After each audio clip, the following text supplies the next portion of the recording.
Institute. Um, what's funny about this is like when we first met at the Trainers Institute, um, I asked you a question, and it was the first question that I asked you of the day. Does anyone remember what it was? Like to start the workshop off. If you remember what the question was, just throw it in the chat. No wrong answers, just swing. If you kind of you're like, oh, I don't. It's like maybe it was about this. It's like there's no points here. Just throw that there. If you remember anybody. Okay, we have one vote for it was about spaghetti. I don't know. Anybody else remember what this was? What the heck did I ask you? Well, it's kind of interesting to see how many people would remember it. But the funny part is that it actually totally was about spaghetti. I'm pretty sure that the first thing that I said was like, how many of you, you something like, I was just in Kentucky and I just experienced this thing that people from Kentucky do where they put chili on spaghetti. And like immediately the chat just went ham. Like I didn't really ask. I just said something vague like, could you just tell me what's going on with this thing? And then people like opinions came in and they were like, wow, it's like not a northern, it's a northern thing, not a southern. Like there was like fighting happening, like really low risk fighting. It was like wonderful. And it was just such a funny thing. But what's actually kind of interesting about that is that it happens to be the way that I start like most workshops. And what's funny is I didn't intend to. I actually 100% today, I wanted to start with this question, but we actually started talking about licorice, which is just par for the course, I guess, for me. But I want to like dive into that in a little bit here. I feel like I'm gonna grab my screen together because we just booted it up. Okay. Um, the purpose of the next like 40-ish minutes is to kind of get a simple framework for asking good questions, generating a bank of questions that you can just use that just come out of a bag you're ready to go with. And try to like kind of like how to diagnose some of these like unintended crickets that sort of can show up in different crowds and how we're going to build some trust and momentum. Does that sound like the like kind of activity that we were signed up for today? Okay. Does that sound like maybe a little bit more relevant than licorice or skyline chili? Okay. How many of you were like, oh, I kind of it would have been nice to talk about food today? Anybody like obsessed with like regional foods like I am? Okay. Cool. Let's dive into it. So one thing that I already know that I like about you is that when proposed with a question like that, you just sort of like were ready to jump in. Some of you were raising your hands, some of you were jumping in the chat, some of you unmuted. And that's like a cool example of the different ways that people can engage and like different ways that different people are comfortable just kind of starting out. Because I think most of us are used to, tell me if this is true for you. I think most of us are used to these workshops where like you show up and you may not know other people who are there. And like there's somebody who's driving the thing. And for some dumb reason, the first thing they make you do is, hey, I have an idea. Why don't we talk about what you do here and one fun fact about yourself? Oh man, like how many of you have had that experience? Anybody? Am I alone in this completely? How many of you are like, I've maybe potentially done that to somebody else? I don't know. Like anybody like, I know that it's wrong, but like I don't know what else to do. Anybody else kind of in that camp of like, oh, I wish I had a better answer for this one thing. Okay, cool. Because we're gonna talk a little bit about this. How many people do we have here today? We've got Looks like a we have about handful. 21. Okay. Okay. Cool. So if that's cool with you guys, Julie, maybe what we should do, if we can get people into breakout groups of three, is that possible? And what we're going to do in just a minute, Julie's going to put you in breakout groups of three, and we're going to be there for let's say 4 minutes total. And in your group of three, uh, we're going to have a chance to like diagnose maybe some of these questions that have showed up for us in the past that we don't love. So your job is going to be to do two things in your group of three or four. One, what did you notice about like an icebreaker or a question that maybe you've shared or someone has shared with you that like didn't go so well? Just what did you notice about it? That's the first thing. The second thing is, what did you notice about the licorice question? It could be positive, it could be negative, it could be neutral, it could be nothing. There's no right or wrong here. Just what did you notice about it in the context of like this group and facilitation? So, Julie, whenever you're ready, go ahead and kick them off, get them in groups of 3 or 4, and give them about 4 minutes to do their things. And then we'll see you right back here in 4 minutes. Look at these people who just talked about questions for 4 minutes and may or may not have had insights. How many of you heard something that you were like, oh my God, I know I hate when people do that? I definitely heard one of those today. I jumped into a room with Tanya and Christine and Candace, and Tanya was like, two truths and a lie. And I immediately was like, oh no, like that's the worst, right? How many of you had something like that? Somebody in your group said something and you were like, oh, I forgot how painful that was. Yeah. Anybody else? Yeah. Cool. How many of you had somebody in your group who like noticed something and you were like, ooh, that's an insight. Like I did not think of it that way. Anybody else? Cool. Um, Here's what I would love to do. I really am excited to dive into like frameworks and tactics and things with you. But I have a feeling like our conversations have like I have this feeling that you already know kind of like what good questions look like, what bad questions look like. And my background is in neuroscience. And one of the weird things about the history of neuroscience is that like a lot of it comes from studying brain injuries. And like a lot of it is like, oh, this is what happens when this particular area gets traumatized by this stimulus. Or this is what happens when you have to remove a tumor and there's this like surgery and this section of the brain is no longer there. Like a lot of the early neuroscience was learning based on like the absence of things or like breaking things. And so I feel like if you're like me, you probably have a lot to learn from our own mistakes, but also other people's mistakes. How many of us like learning from other people's mistakes or would rather learn from somebody else's mistake? Yeah, same. Right? It's a little bit easier. Okay, cool.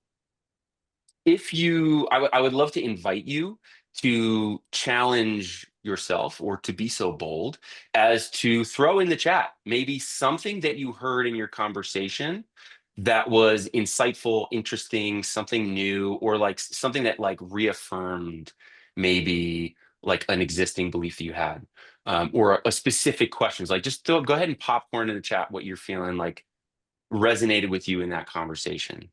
Maybe it was a question that you've experienced many times or you've done to other people.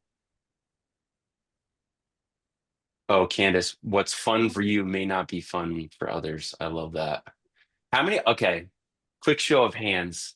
How many of you would say I'm more like extroverted, maybe? I tend to lean more on the extroversion side. How many of you are like, no, I'm more on the introversion side?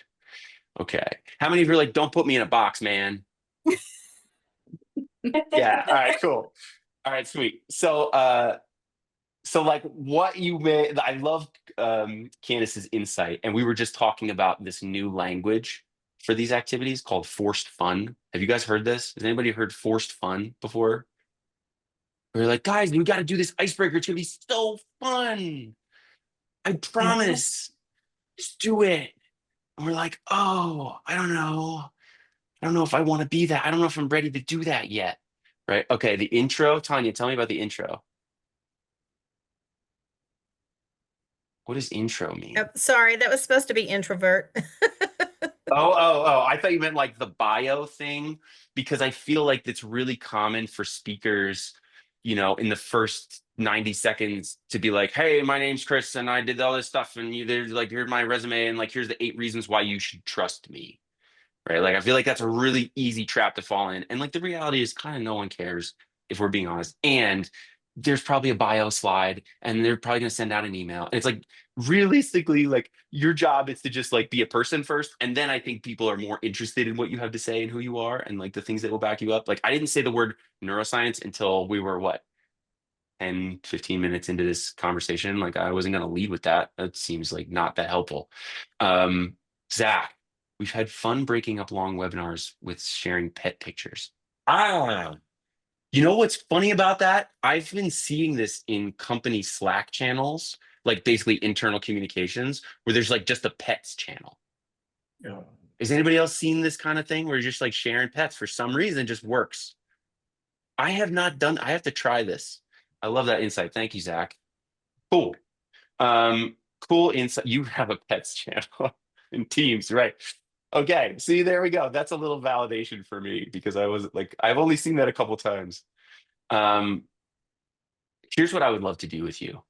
I think we kind of already know what makes good questions. We're already kind of saying some of these things, and I would love to like kind of break them down into even further into like a really basic anatomy.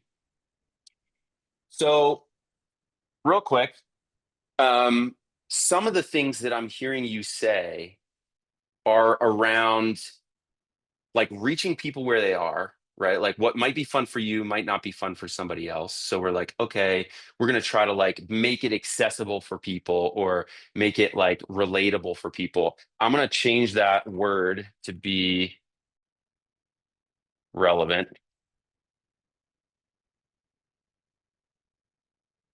What else? What else do you guys notice about like some of these questions that like fail and what they and how they sort of like inform us about what it needs to do? Anything else? Go ahead and like throw it in the chat. You can unmute yourself if you're feeling like super good today. Oh, emotionally safe. Can you tell me more about that, Sharon?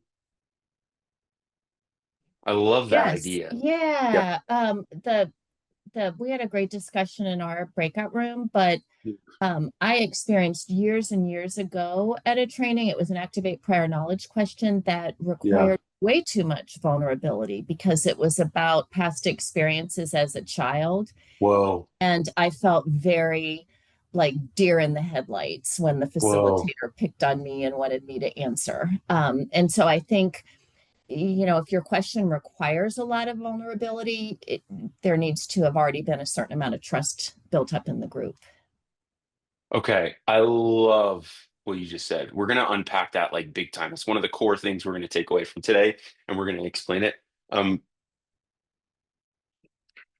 am I going to, I want to say like, mm, how am I going to like put that in a bullet for you guys? We could say safe. I want to say safe and sort of like the element that you brought to that, Sharon, was also about timing, right? Because like if they had done the work maybe to get you to that place where you're now more familiar with those people, or because like a lot of the time the question is like, I'm not answering that right now, not in front of these people, but like maybe in a smaller group, or like maybe after 3 days of working together, and after Candace shared that, and after Tanya shared this, and like then maybe I'm like ready to do it. So it's not always like the thing itself, it's also about timing. So like safety, we're gonna say safety and timing. I like that a lot. That was a huge ad, Sharon, because that breaks up that it's like a couple things in one. Like that's a really big one. Um, cool. What else? What else do you feel like a good question does really, really well? Like when somebody asks you a good question, like how does that feel? What happens? What do you notice about it?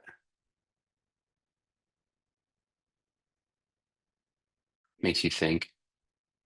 How many of you are like, yeah, introspection is a good one. If it like actually dives deep.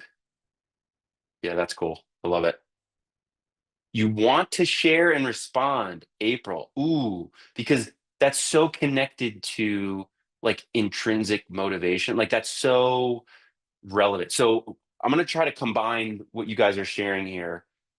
Interesting, inspires curiosity. Love that word. We're going to talk about that. Question, connect, or divide us. Ah, just like licorice. Just like licorice, a question can connect or divide us. That's so true. It's like the question itself very rarely does nothing. It either is like a net positive or a net negative. Like this is kind of like the burden of a powerful question. I'm gonna kind of try to combine some of these into another word. Can you see this? Let me just shift this down. I got one more. We're gonna say this specific.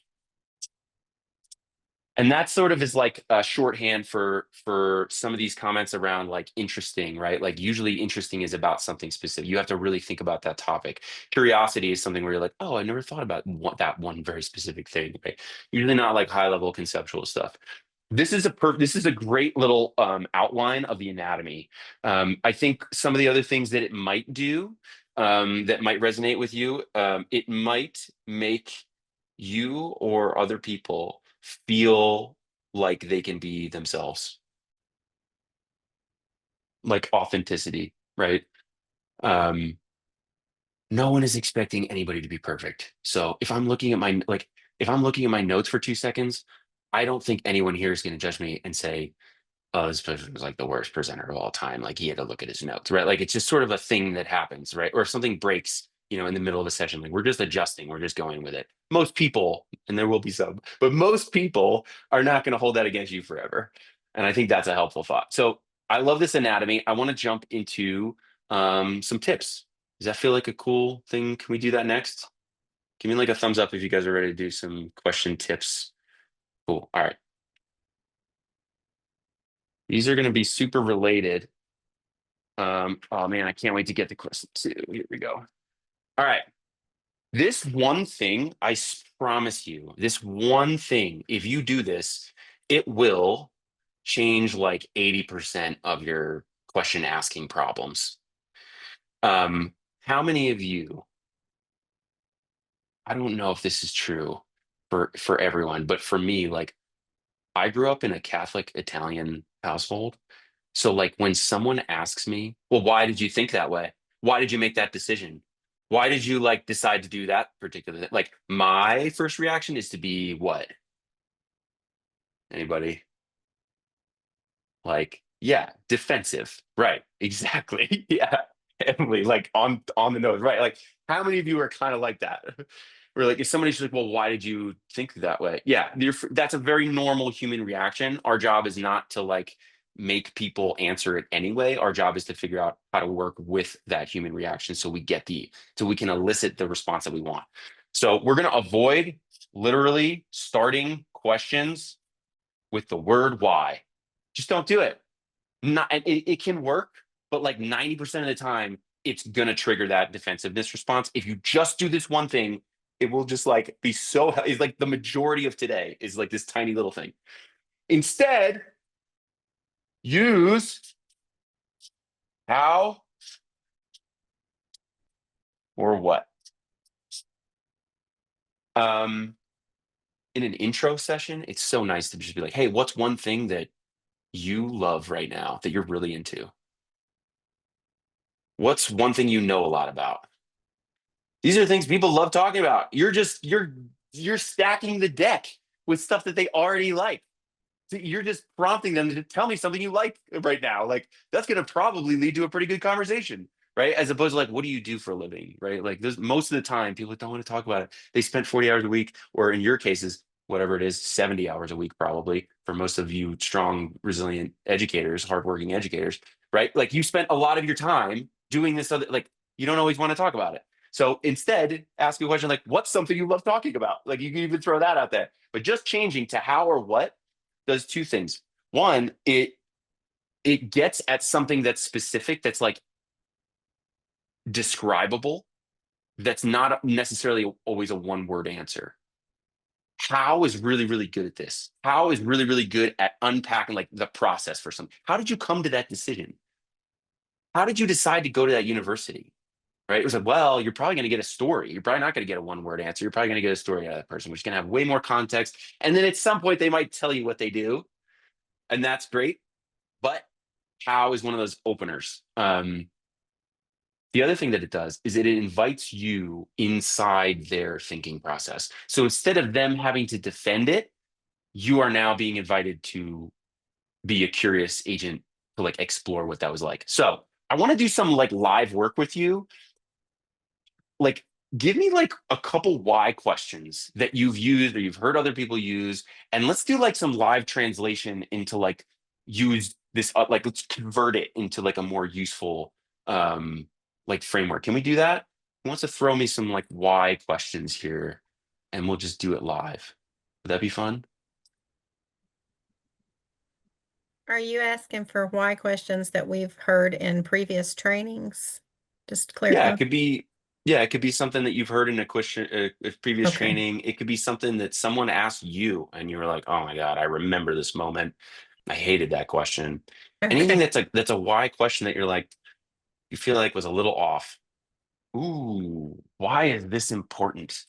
Yeah, I love that because it's so awful.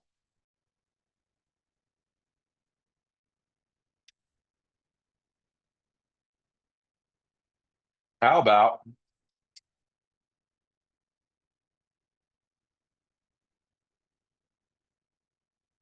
how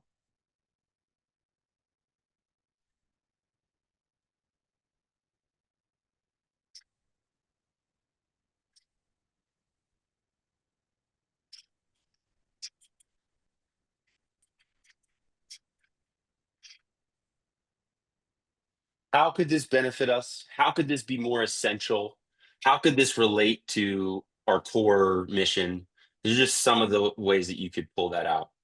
Um, I love these guys. These are great. Why are you here today? Oh, that's a good one. That's actually really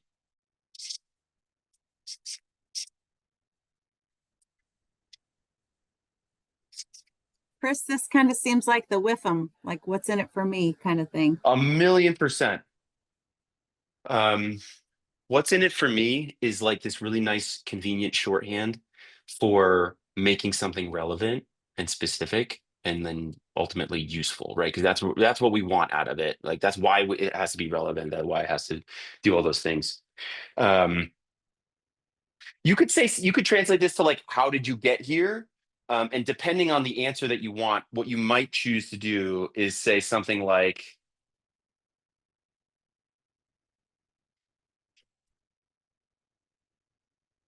what led you here?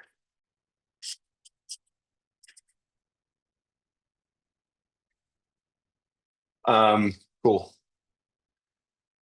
Okay, and we'll do this last one. Why did you choose this career?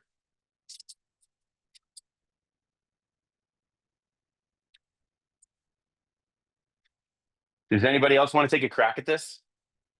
I just did two of them. Take a swing. How would we use how or what instead of why for why did you choose this career? You guys see this? Yeah, okay. You want to take a swing at it?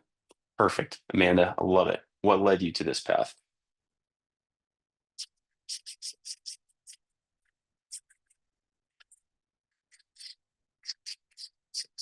Cool, guys. Okay, here's what we're gonna do next. Um, great. We know why triggers defensiveness. We're not answering to our mothers here. Okay, we're trying to actually be genuinely curious, authentic people, and using swapping out how and what is a quick, easy way to do that. So here's what I want to do. I want to take, you know what? Here's what we're gonna do. We're gonna go into. I want to drive into Sharon's point about timing. Let's do that. Do we feel good about this? Does it kind of like make sense? Is it cool to move on to the next thing? Nod your heads if you're with me. You're feeling good. Okay. Um, I want to go. This one is so fun. I'm so excited about this. Okay, guys. The second tip of the day, okay, is respect the gradient. Respect the gradient. The gradient is this weird thing that happens at the start of every session where you start out from zero because most people are coming into a session either like they don't know who you are or like, a lot of the time, most of the time when I'm working with people, like they never met each other or like they've met each other, but virtually because they work in different regions of the state or whatever. Like I think many of you do. And so like starting out a session and asking for something that's too big, right? Like um, in Sharon's point, that trainer asked for something called social risk. That person asked you to do something that you were not socially ready to, you had to take a huge social risk. People were going to judge you, right? Like people are going to say things, they're going to assume that they know something about you, depending on how you answer that. Like it's just not a comfortable thing to start. You cannot start all the way up here. This y-axis sort of represents that social risk. It represents the depth at which people are willing to dive into, and it represents the trust that you have with that audience already. And if you don't have that, it's harder and harder to like ask them to do anything, right? I think we can all agree. Does that sound like that's a metric we should be looking at? Okay.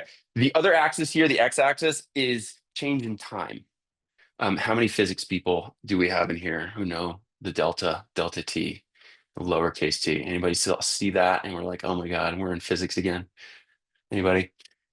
Cool. This is the time that you have those people, whether it's a workshop, whether it's a semester or whatever it is. Your gradient is this curve. And it's usually like that. Sometimes it's linear, sometimes it's more, asymptotic, sometimes it's more dramatic than this. But for the most part, it's going to kind of look like this. And your job is to literally just start here. Like the first question that we talked about was low stakes, high engagement. Like there was no right or wrong answer, right? We were just talking about licorice. We were just talking about Skyline chili. There was no right or wrong way to answer it. But yet people wanted to contribute. They wanted to jump in. Like that question is an easy question that makes it feel like this session may not be the most boring and useless session, right? Like I'm like maybe now interested in paying attention to whatever the next thing is. This person seems like maybe they're a real human being and they're not a robot and they're not probably going to read from their slides at me.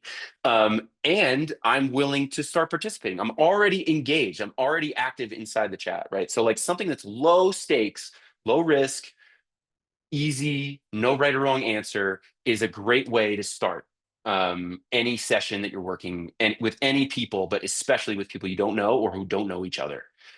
Okay, I want to get into this first 90 seconds here. Yeah. I want to do a little bit of practice if you guys are cool with this, because I think this is a scenario that you all have to deal with. And so if you're going to get something out of this session, like this is a good one. So I want you to like actually turn your cameras off in just a second here. And for 3 minutes, I'm going to put on some chill music. And for 3 minutes, I want you guys to think about just like some of those low risk questions that you could start off your session with. And I'm going to like talk a little bit as we're going here to kind of keep feeding you ideas, but I just want you to jot some of those things down as we go here. All right. How's that volume? With some chill music. Okay. I love using regional foods as an easy one because I'm doing trainings all over the country. I was just in Chicago. Hot dogs, deep dish pizza. People are violently concerned with the difference between deep dish, Brooklyn style, Detroit style. You know what I mean? Like there's all these different styles of people. Like it's just an easy thing for people to engage with. So regional foods, such an easy one. If you're like working with lots of different people. I'm going to be in Houston in a couple weeks. And like, yeah, guess what? Do you guys prefer vinegar-based barbecue sauces or tomato-based barbecue? What's like the difference? Like, what do people not know about vinegar-based that like would convert them to be fully vinegar-based barbecue people? Just easy, low risk questions.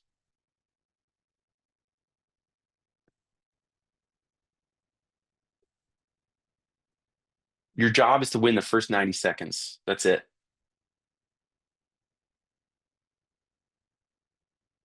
Maybe it's something that's like culturally relevant right now.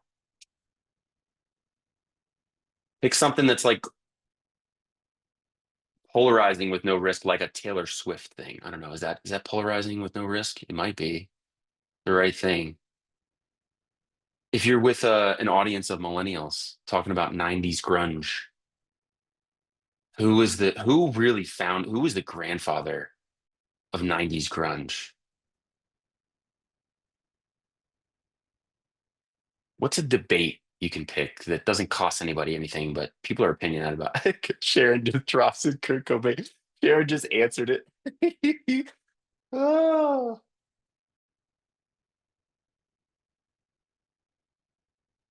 Culturally relevant stuff, super valuable here. Go pick a trend, something that's just like easy to get into. All right, you guys got 30 more seconds. Take 30 more seconds, jot down some low risk stuff. We're going to talk about it.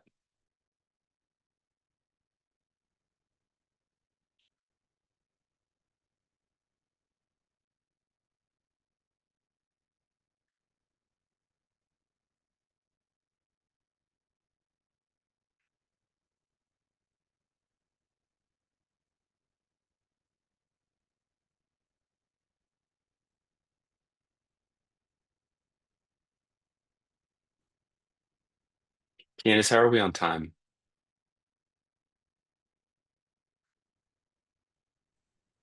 Our time is, it's about 22 till. So we have about 15 minutes left, 15 to 20 Perfect. minutes left. Beautiful. Thank you. All right, guys, 10 more seconds. Wake your eyes back up. Bring them back on. If you feel like it, turn on your camera. We're coming back together here. Nice. Here they come. Bring it on back. So I just asked you to do something that was really hard, right? How many of you are like, dude, you just told us what the thing has to do, but like, I'm not creative. I don't know. You're asking me to come up with like, you're supposed to tell me the question. How many of you are like, oh man, like I could really use some good examples. Like I could really use some help figuring this out. Or like, I don't know. I don't think of myself as a creative person. Anybody? You know, would you resonate with that? Okay, looks like we got some creative people. Here's my next question for you.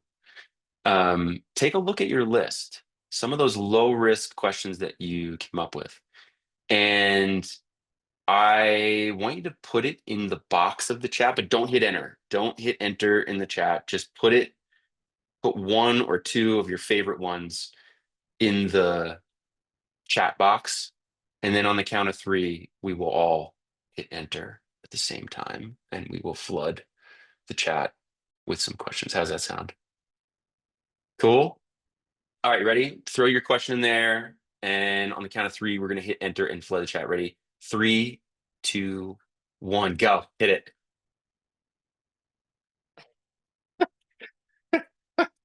Dr. Pepper. Oh my God. Okay, this is a mess. Genre of music, best genre of music. Okay, Bambi, that's a good word to use. Best. That'll make people opinionated about something. Go-to coffee order. Oh my gosh. Child cartoon character. Is a hot dog a sandwich? That's exactly what I'm talking about. Favorite games. Nice. Nice work. All right, just take a look through the chat here. See what other people got. This is called market research, right? We are intelligent individuals, but together, collectively, we are a lot more intelligent. So there's a good chance to scan through some of those answers. And maybe it's something you want to take with you. Maybe it socks to bed. Maybe it's an answer you want to take or a question that you want to take with you. Maybe it's something that sparks something else for you and jot that down. This is a never-ending process. You will always be doing it. You should have on your phone, a notepad with these things you could just go to so you have them ready to go in a holster whenever you need them. You don't have to think about it. If you're like me, I don't know, I've done public speaking style things for many, many years and I still get a little clammy and like blank spacey sometimes right before. So sometimes it's really, really helpful to just have that as a cheat sheet ready to go. And I'm like, oh yeah, I know what I'm doing. I got it. And I just need to like have that 1, 2, or 3 questions that are in a holster ready to go so I don't freak out. And what's funny is what happened today where I had a question for you, but we didn't need it anyway. That's usually what happens is like once you're rolling, stuff happens organically and it feels good, but you always have that backup question. So that actually kind of worked out. You guys are still putting out questions. This is great. Walkout music. Very cool. All right, nice job, y'all. I want to go into, let's see here. I want to go into a diagnostic check. So how many of you, tell me if this is true for you. How many of you have been in a room full of people and you lob a question out into the audience and then nothing happens? Yeah, we've been there. It's one of those things that's unfortunately like kind of part of the experience. I want to talk about that and maybe give you some tools to diagnose why that might be and then some quick responses. So let's dive into that. Oh, yeah. Here we go. Okay. The number one reason is most likely the gradient, that you didn't respect the gradient. We're asking too much too soon. We are asking for something that's a little bit too high risk, right? Like, so starting out super low is going to be helpful. This is probably the most likely cause of a lack of an answer. Now, there's a couple different ways you can handle this. The first thing that I would suggest to do, actually, I'm going to give you a different color here.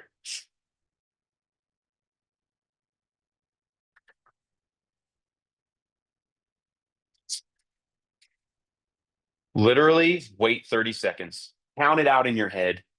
I've done this a million times where I'll just sit there and be like, huh, you guys are thinking.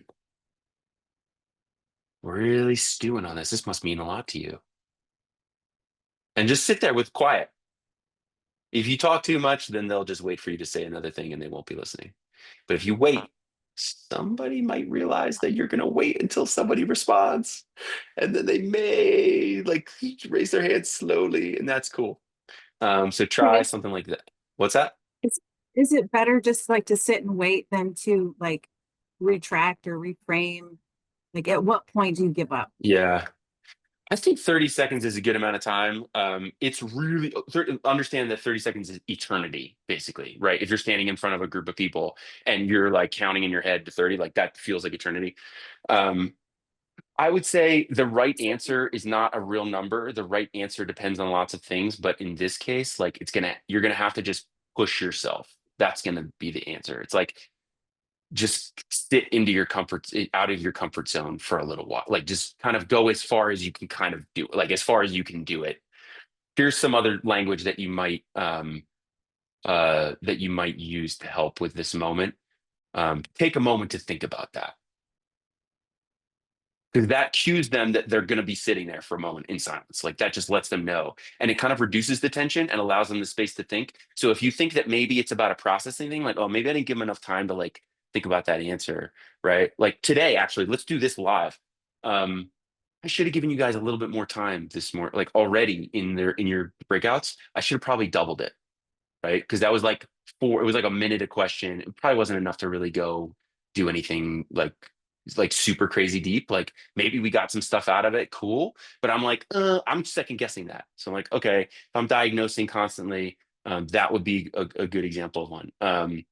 Another way to sort of prompt them, if you're feeling like they may be in a position where you've asked them to take too much risk, one quick and easy phrase you can use is, what are some initial reactions? What's one initial reaction you have, right? Because they're not committing to a position about something. They're not committing to like the answer being right or wrong, because that's what most people are afraid of. They're afraid of being wrong in front of a group of people. So if you say, what's an initial reaction? Then you're framing it in terms that are a lot less risky. So you may be able to take that and like use that as a diagnosis of like where they are.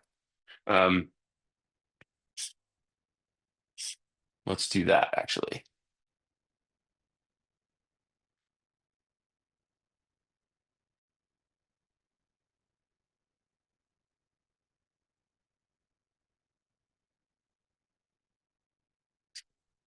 Cool. 2 ways to help you deal with the gradient problem. Just waiting for more time. I'll let you guys have a second to think about that. Or gauging, like making the risk lower. What are some initial, not a trick question. I love this one, actually. I use this all the time where I'll be like, not a trick question. There's no right or wrong answer to this. It's another one that'll help you reduce that risk. Cool. Next one.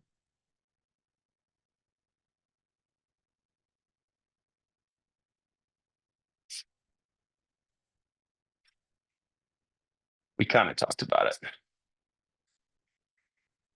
They just need more time to do the thing.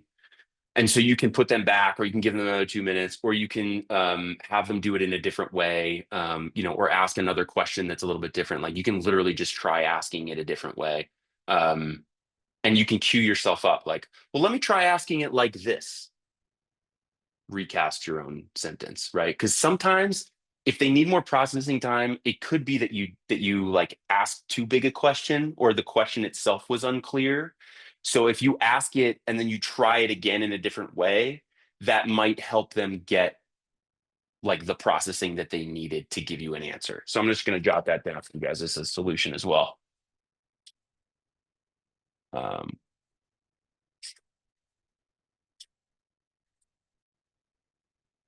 Recast it. Cool. And this last one, no one likes this. I'm sorry that it exists.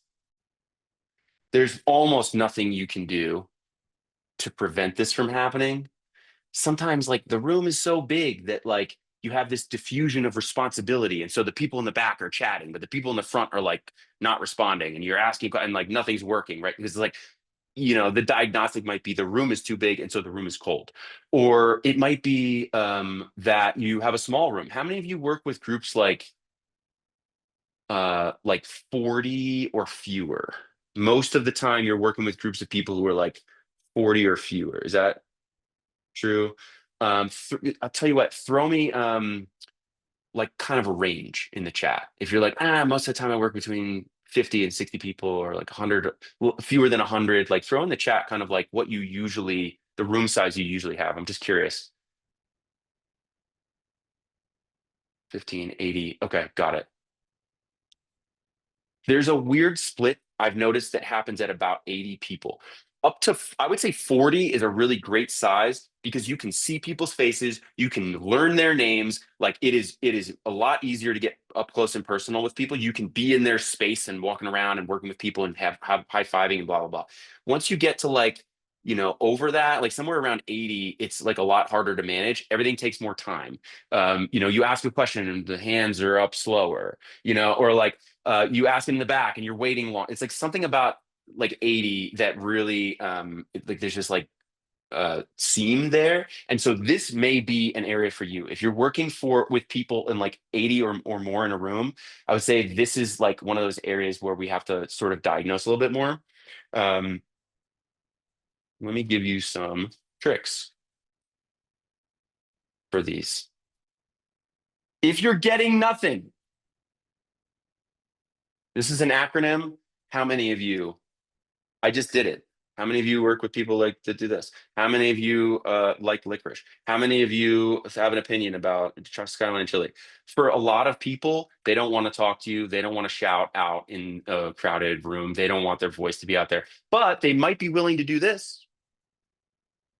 Some people like do this, the kind of thing. That's engagement. We want it. That's positive. Reinforce it. Ask another one. These are called body shots, basically. Anything that you're engaging their body with that they won't engage their mouth with.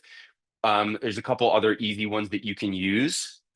I'm going to give you nod your head.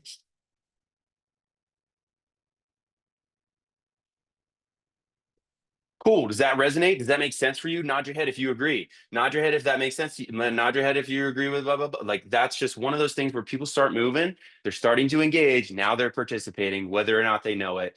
You're just engaging their body. And then at some point later, you might have won enough of that gradient that they're willing to say something to you or put something in the chat. So we're going like, we're so deep at the bottom of the gradient, right? In the cold room, you were starting from like -1 on that gradient chart.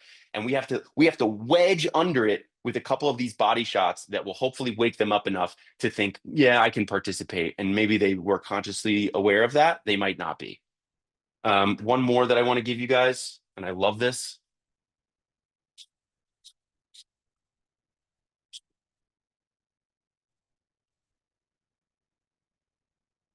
Turn to someone next to you and say, you look nice today. Turn to someone next to you and say, you have great attitude.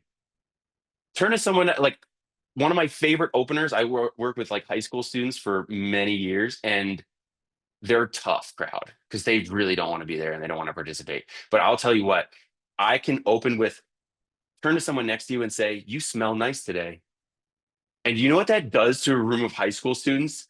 They came there and they might not know other people in that room, but they came with like 3 people and they're like their best friends. And so when you say turn to someone next to you, I know who you sat next to. And that person that you sat next to is safe to engage with. And so when I say turn to someone next to you and say, you smell nice today, they don't have to look at me and engage with me. They can look at each other and be silly and engage with each other. And then the room volume comes up and now they've participated, but they've participated in an environment that's safe with people that are safe.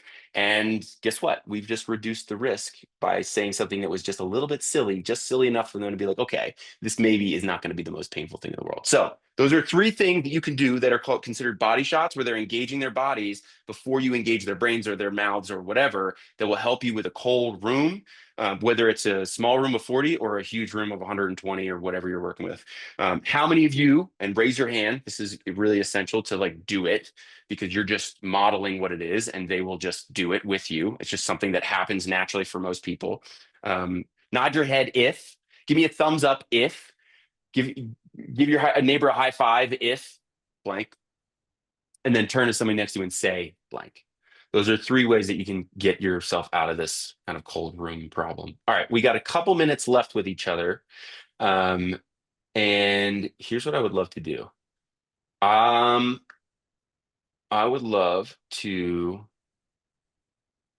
I know I just fire hosed you with a few things. I want you to take literally 2 minutes. I'm going to do the same deal. I'm going to turn some music on. Go ahead and like turn your camera off if you want to, but I want you to generate as many good questions as you can. If you're stuck, just start writing something else. If you don't have an idea, just like, I don't know, I don't have an idea. He's talking about this. Like, just start writing something else. But my goal is for you to not stop writing something down for literally 2 minutes. I'm going to kick the clock on now because we have a few. Just go ahead, start writing just based on what we're doing. I want to synthesize some of this.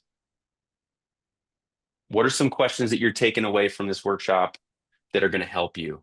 Maybe it's a body shot of how many of you will. Maybe it's a small little interjection you can make in between talking about this and that. It's a reframed question.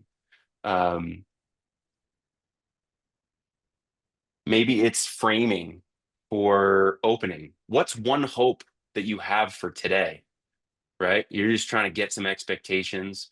What brought you here? One of my favorites, I'll literally ask, how many of you have been voluntold to be here today? It's an easy one that makes you authentic, but also gets a lay of the land.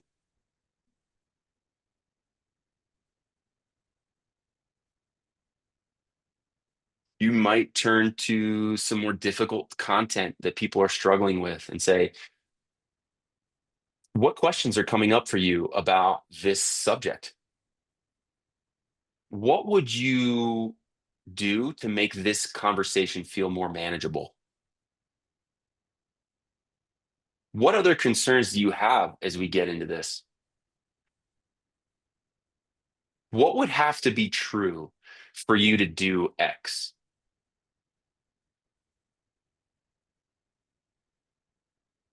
What do you think you need to do your best thinking in the next 15 minutes?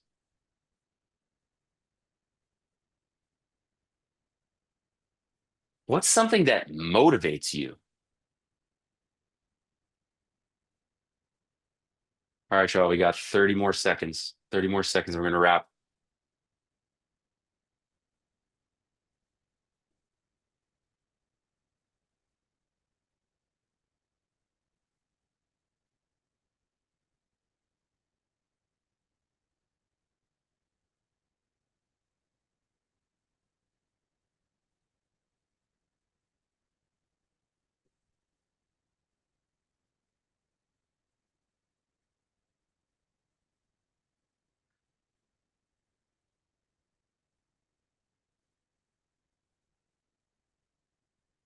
Cool. 10 more seconds.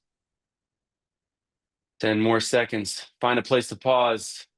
You did it. Been writing for like a couple minutes now. Find a place to pause.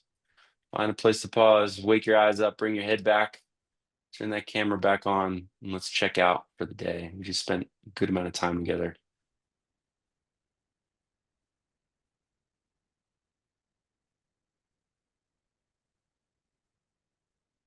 Well, cool. Thank you for being with me. Thank you for contributing. Thanks for jumping in and doing some difficult things that require social risk. I want Thank you you to so much, point. Chris. We Oh, appreciate yeah. you jumping in here and,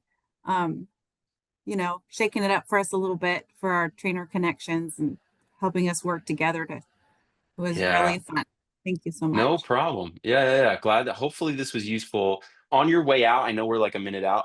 On your way out from this call, go ahead, drop in the chat. What's one thing that has changed for you now that you have these tools? Just curious. I'm gonna put on some music and we're good. And I'll see you guys hopefully very soon.